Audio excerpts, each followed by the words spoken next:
పెర్రియ bank ఎట్లా ఇచ్చినాడు 5 లక్షల రూపాయలు? మీ నాయన అక్కడికి పోయి సంతకం పిడిచినాడ్రా. పోయి మేనేజర్ని అడిగా.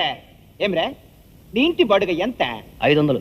500 రూపాయలు. ఏ గాడిద రాయిలు నీకు ఇచ్చేది? 2500 రూపాయలు రా. 500 నువ్వు కడతా ఉండవు, 2000 రూపాయలు మీ నాయన వెనక నుంచి రా పంపిస్తా ఉంటాడు. ఏమ్రా నీ టీవీ ఏడ నుంచి రా వచ్చినది? లాటరీలో వచ్చింది. గొప్ప అదృష్ట జాతకుడివి. మగము చూడు రే, మీ నాయన వెనక నుంచి పంపిస్తా ఉంటాడు రా. నువ్వు క్లర్క్ ఉద్యోగం నుండి దిడీల్న సూపరింటెండెంట్ ఎల్డర్ అయితేవి. మీ నాయన కంపెనీలో పార్ట్నర్ గా చేరినాడు రా. నీకు దా ప్రమోషన్ ఇప్పించేదానికి. సాయిత్రమ్మ